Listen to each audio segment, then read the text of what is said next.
Hey there, it's Trizzy and Leah, your hosts for the Ticket to Anywhere podcast. We created this travel podcast for you, who's just as obsessed with exploring the globe as we are. We each travel a different way and even have different work schedules. But every episode, we aim to widen your worldview, inspire you to consider a destination near or far, or learn from others.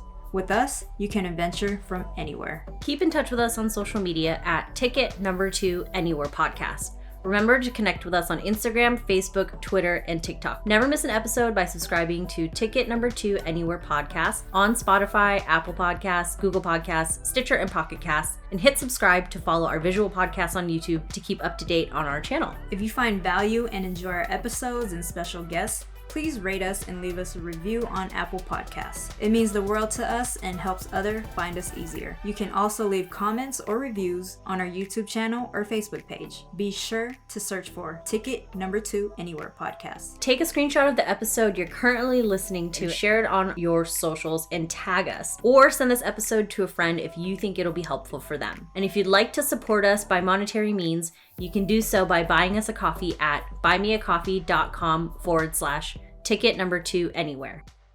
Hey, it's Leah and Trizzy, your host for the Ticket to Anywhere podcast. We are two voices, two views, and two ways to adventure anywhere. We've been blessed to have such a strong foundation of family and friends to help us become the women we are today.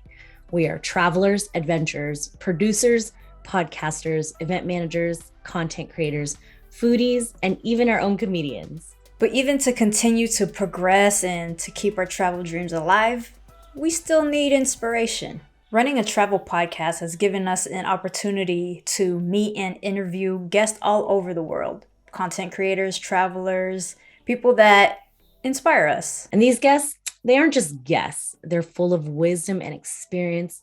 They're inspiring to others and our lives at home or abroad, and they are a force to be reckoned with. In this episode, we want to proudly highlight the women that we've had on here and to share a piece of inspiration from them from past episodes. So this is dedicated to them, to all women, and to everyone out there celebrating Women's History Month this month of March. So happy Women's History Month. Now, you've done so much and you're still juggling a lot. What is like an active, productive day look like for you? Okay, so it's challenging because I have a full-time job and I'm a manager. So it's not like I'm only an independent worker. I also manage a team. So, but I think for me, what's awesome is that I'm really good at my job. So it's like I can fit my workload in 9 to 5, even when it's crazy. So with that being said, I really prioritize early mornings because that's my zone of genius. So everyone has like this productivity time of the day where it's like they're lit and they're ready to go. And mornings just so happen to be that time for me, which means that I need to make sure I prioritize my creative work during that time. So I try to, my best as possible, I try to wake up early to get work done for my creative businesses, what I'm doing.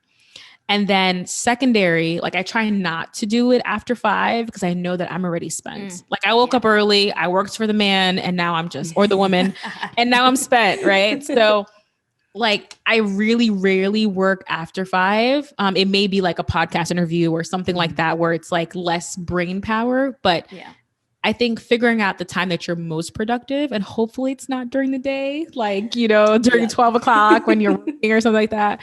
That's really helpful. Gotcha. I literally just listened to your episode on like how to balance content creation around your 9 to 5 job. Yes. Because that's like what both Trizzy and I are doing. That's what you're doing. So you're teaching us how to do that. I'm always looking for tips on how to be better. That was Danielle Desire, CEO and founder of The Thought Card. She's now working full-time on her babies, The Thought Card, and welcoming her first child. So congrats on both. Making that leap away from a full-time job to focus on your own business, content, or brand can be confusing, scary, and intimidating. But Christine Lozada, a badass drone pilot, content creator, and now podcast host of Badassery Podcast, encourages you to find your purpose as the first step in what you are creating. So I want to ask this question because a lot of people, pandemic or not, tell us about the prep from that transition from corporate life world to full-time content creator and traveler. Because that's, you know, for our audience, that's a big thing. That's a big deal. Yeah. And that's a really good question. And ultimately what it came down to, and this is a challenge I see with a lot of content creators out there, is they're simply making content, but they might not know why. And simply looking for followers and more people to follow you is not a good reason for that. And so even though I don't know yet what the business of being a travel creator is for me, there's lots of different paths. I know at my core what my purpose is behind that. And that's helping people to live these bigger amplified lives where they feel more alive by doing things like travel. And then my job within that is to help make travelers travel smarter, better, easier with the content that I'm putting out. And when I keep that at the forefront of everything that I do, it makes it really easy to figure out like what I want to be saying, what kind of content I want to be creating, because it's the questions that I asked, you know, before I sat down at my computer looking stuff up before all of my trips. And so I guess in the transition between the corporate world and content creating, the two things I would say is, one, be so solid in why you want to do that in the first place. And the other thing is, while I do bring some of my marketing skills over from the corporate world and things that I do, at the same time, I have spent more time unlearning what I learned in the corporate world. Mm-hmm. Because who you are in the corporate world and the way you act is oftentimes kind of like a robot and is not really a fun thing for a lot of people to be consuming on places like Instagram, right? Like you want to keep it way more real. You want to be more yourself. You want to be more casual, but you also want to be really helpful. So unlearning the corporate world and then being solid in what type of content I'm creating are like the two things that have really helped me to make that transition from the corporate world to being a content creator. Finding your purpose is always key, whether you're going full-time on your own or balancing a 9-to-5 job with the side of content creation. Denise Castaneda has been working full-time and creating travel content on the side as part of her life as an expat in London for the past 5 years. And I definitely, you know, have to work with a budget being a millennial and also living in a very expensive city. It's not cheap to live in London. So for me to be able to kind of fit that in. And I was pretty lucky before I moved over here because I traveled quite a bit for work. So a lot of times I would if I was anywhere new, I would try to tag in an extra day just to even explore like a city. So if I went to Chicago for a training, I would tag an extra day or two just to explore and see stuff over there. When I was going to Vancouver for work, I actually have a godmother who lives over there. So I stayed with her for a weekend before I had to go up to a random mining site for work. So it's just one of those things of like, I think kind of that sense of like being a bit savvy on how I, you know, save for miles, use kind of, you know, smartly use credit cards to kind of, and hacking and that to kind of make travel affordable for me allows me then to have a lot more nicer experiences in other areas. So I definitely try to find a balance within that. Yes. That's good. Life is all about balance. No, that's exactly what people are looking for. You know, they want to compare to others and be like, how am I doing this? How is Denise doing this? You know? Yeah. The destination is also an expat living in China. She taught English in Colombia first, then made her way to Chongqing in China. Although she was hoping to hit up all the countries in Asia, with the pandemic, she has only been able to explore and travel within China. If you follow her Instagram and YouTube channel, you'll agree that her domestic travels does not disappoint. Went back to the States and applied for my visa to come to China while I was teaching online.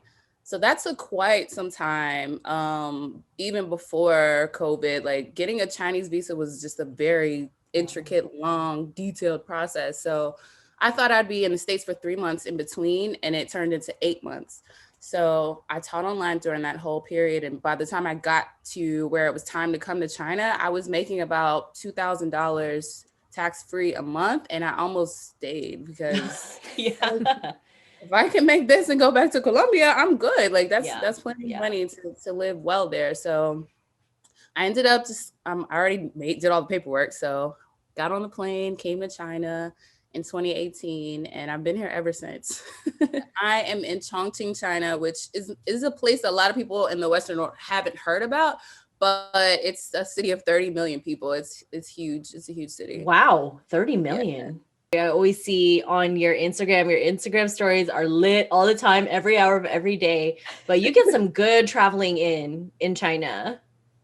Thank you. Yeah. I mean, at first it was a little bit devastating because I had spent every single vacation out of China. Like, I just was going everywhere. Like, it was my goal when I moved here to like see all of Asia. Like, so any holiday, I'm like, I'm out of here. Mm-hmm. So it was kind of good that I didn't see much of China when this happened, because now I'm restricted to only traveling domestically. So it's been fun. It's been interesting. No matter where you are, what you're doing, or who you're with, just thank your body for the ability to be there, doing whatever that you're doing, seeing whatever that you're seeing with whoever you're with or not with. Right, solo travelers? Chantel, also known as Voyaging Vagabond, encourages us to accept and appreciate our bodies, no matter what season or stage of life we're in, and no matter where we are in the world. It really comes down to just like having the tenacity and the grit to go against every society standard that has been ingrained in you since the time you were born, and like having the ability and the strength to just go against all of that and say, no, I don't want to spend my entire life hating myself because I look a certain way, or because I think my arm's too fat, or like my waist is too big. Like, oh my God, there's better things to worry about, in my opinion. Yes. And so I think once you have the strength to kind of like overcome this idea that there's always going to be something wrong with you, and look at it like, you know, I might not need to love my body, but I just want to accept it. And I just want to stop speaking terribly to myself internally and saying that like all of these things are awful about me. And I think once you do that, then like anybody can gain confidence in themselves if you're just willing to love yourself a little bit more. Yes. And I feel like it doesn't happen overnight. It has to be little by little. Like, start with your pinky finger, you're awesome. You do a lot for me. Or like your thumb, because I don't think we can operate without our thumbs very well, right? We can't do the same things. We can't pick things up, right? So like, sometimes it's like, focus on what that body part can do for you. Yeah, so Annette Richman, who runs Fat Girls Traveling, is a really good friend of mine. And we worked on a program together a few years ago, and we were filming, and she had us do this exercise where we took the things that we typically criticize about ourselves and write what we loved about them. So like, for instance, a lot of plus size women will be self-conscious about their arms. They're scared that their arms are too big, and, you know, they'll like shy away in pictures. And she was like, why do I hate my arms? My arms give the best hugs.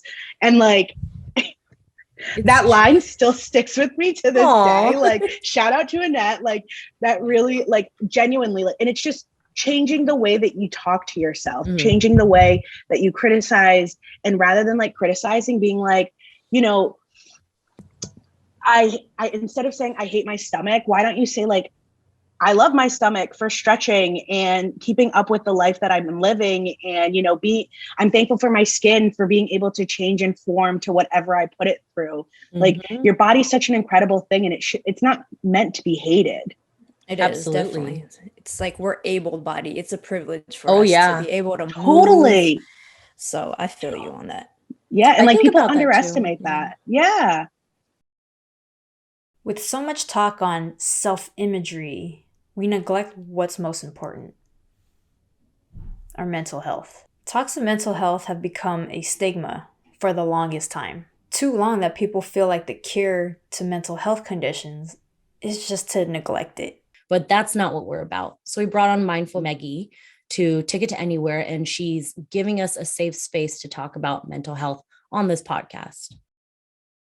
All right, last August, one random morning, I just woke up so early and I had this epiphany that I needed to be open about my mental health issues. I've been posting about my travels on my personal Instagram page for the longest time, but I felt like something was missing. I felt like I needed to be more honest with my audience because, wow, I have these beautiful travel pictures and everything, but it doesn't show the more realistic side of travel. And unfortunately, I have a chronic obsessive compulsive disorder. And then I found out after I began the blog that I also had social anxiety. So I just like to be open about mental health issues because these are still heavily stigmatized in our society. And yeah, I just like to spread awareness of the stigma. My slogan is destigmatizing mental illnesses through travel. And I do that with my stories on the road, as well as practical resources, hopefully to make travel more accessible to people like me who have mental health issues. Your mind is your weapon. Self-defense is mental first, then physical as a last resort. We can all benefit from learning the basics of self-defense, especially during our travels. Rebecca On of Tough Cookie Travels is teaching self-defense from a different perspective, a woman's perspective in particular. She saw that it was missing in the marketplace, so she decided to create it herself. So self-defense is as mental as it is physical because so much of it is about preparing. The best prevention is preparation. So the more you can be prepared for anything that may happen, and I don't mean that in like a walk around nervous all the time and be scared of anything that might happen, just being really confident of how you would handle, thinking through. It's the same as creating like a disaster preparedness routine or procedure. Just knowing how you would handle yourself in situations makes you more prepared to handle it and also makes it less likely that it'll happen. So there's so much about how you carry yourself, how you pay attention, how you keep yourself calm and confident as you walk around. So much of it is internal. So much of it is what happens in here.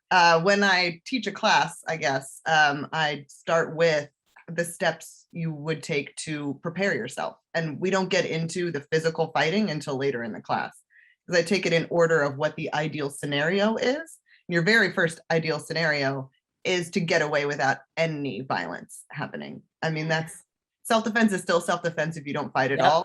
And that's just a huge misconception that people have. And one of the main things that isn't taught. It's just, that's what frustrates me so much about how self-defense is taught. It's always taught by men and focused on the fighting. And here's how you kick ass. And then you do this move. And then you wrap your leg around and you do this complicated, you choke him out. And I'm like, that's not the point. The point is to get away. At what point do we run away? So were you saying like the point of it was to like hold them off long enough so that you can get away? Yeah, if you do have to fight, right? So you're trying to escape to safety. That's your number one goal, always. And if you have to fight in order to do so, then by all means do so, but only up to the point that you can get away and no further. And that's not just important for your own safety and obviously to get to safety and to make sure you're going to be okay. It's also important legally. And the legal side of self-defense is also not talked about in self-defense classes. And that's really frustrating as well. So one of the 4 requirements for, at least this is in the US, for federal self-defense on a federal level for self-defense to apply in court is preclusion. And that means you had no other option. You had no other chance to get away. So and that varies state to state. States also have individual rules, whether they're a stand your ground state or a duty to retreat state. Duty to retreat means if you have the opportunity to retreat, you must. You have a duty to retreat if at all possible. Stand your ground states mean that you get a little bit more leeway there. You can stand your ground and use lethal force to fight back if you feel threatened, regardless of whether you have a chance to escape.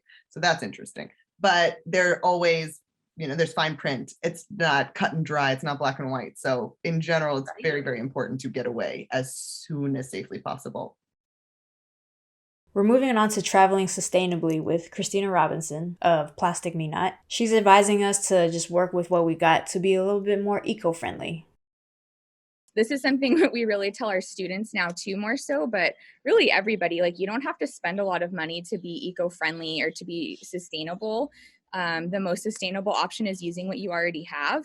And so that's why like reusing is huge. Like, you know, this is like to go where I bought this at a conference. I was supporting like a nonprofit. I'm happy I bought it, but you could just use a Ziploc bag at home and your own silverware, and you have your own to go wherever you're traveling. Maybe bamboo is a little bit lighter. It's more convenient than like your silverware, but, I just want people, I don't want people to think they need to spend more money to like be green or like help the earth, you know? Right. And especially for like a lot of the insulated water bottles now, a lot of these are like at the Target dollar section, or a lot of like volunteer events that give these out for free. For traveling, especially the insulated metal ones would be my favorite. So like a hydro flask, or I bought, it was like a 2 for $20 deal of the Costco brand of hydro flask. And the good thing too is that you can take your hydro flask with you on the plane through TSA as long as there's no liquid in it, even as a carry-on. So I think that's something some people may be deterred to bring reusables when they're traveling because they don't think that they can bring them on, or like, oh, like, but I'm drinking water and I, you know, they're telling me I have to dump it out, so I can't. But I had an agent tell me that one time, you can even have it full of ice. It just literally can't be a liquid inside. So that's a good option too if you want to have your ice in there, and then as soon as you're on board, you can get water from them and then fill I it. didn't know that you could bring ice. Mm-hmm. Yeah, I didn't know that. I didn't know that either. He told us that, and we were like, okay, noted. Interesting. So Christina, do you have multiple like bamboo utensil sets and multiple straw sets? Like just to rotate them out, or? No. No, that's fine. I'm just wondering. Yeah, I just clean as I go. Okay. So, like, as soon as I'm done with the meal, I have like a reusable, like a washable handkerchief that I keep too as like my to-go set. So I'll kind of like, if I'm on the run or like hiking or camping, kind of just wipe off my bamboo utensils, and then I'll rinse them off later. This is just like, my ultimate straw set that I just keep them all in here. So I will say though, if you're someone that like, obviously practice makes perfect, and it's all about like forming that habit.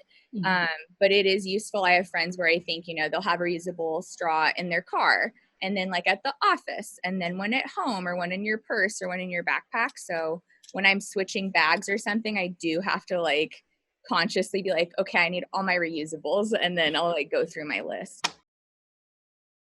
You won't need a straw for some wine and chisme though. Cheers to Jessica Yanez for creating a platform for BIPOC to share their stories on her podcast, the Wine and Chisme podcast. So I'm a wine and cheese lover, and chisme is Spanish for gossip. So it's wine and chisme. So it's wine and gossip. But the podcast was really created to share stories of people from the BIPOC community, because I feel like there's not enough of us. And I kept hearing the same stories over and over and over again. And I was like, you know what? I have friends who've never been on podcasts that they have amazing stories. I have so many people that I know that are out there that I haven't met that probably have really awesome stories, and they just don't have a platform. Why do we always have to recycle the same stories over and over and over again? Not to say that I don't want to talk to those people as well, but I just wanted to give a platform for the quote unquote everyday person.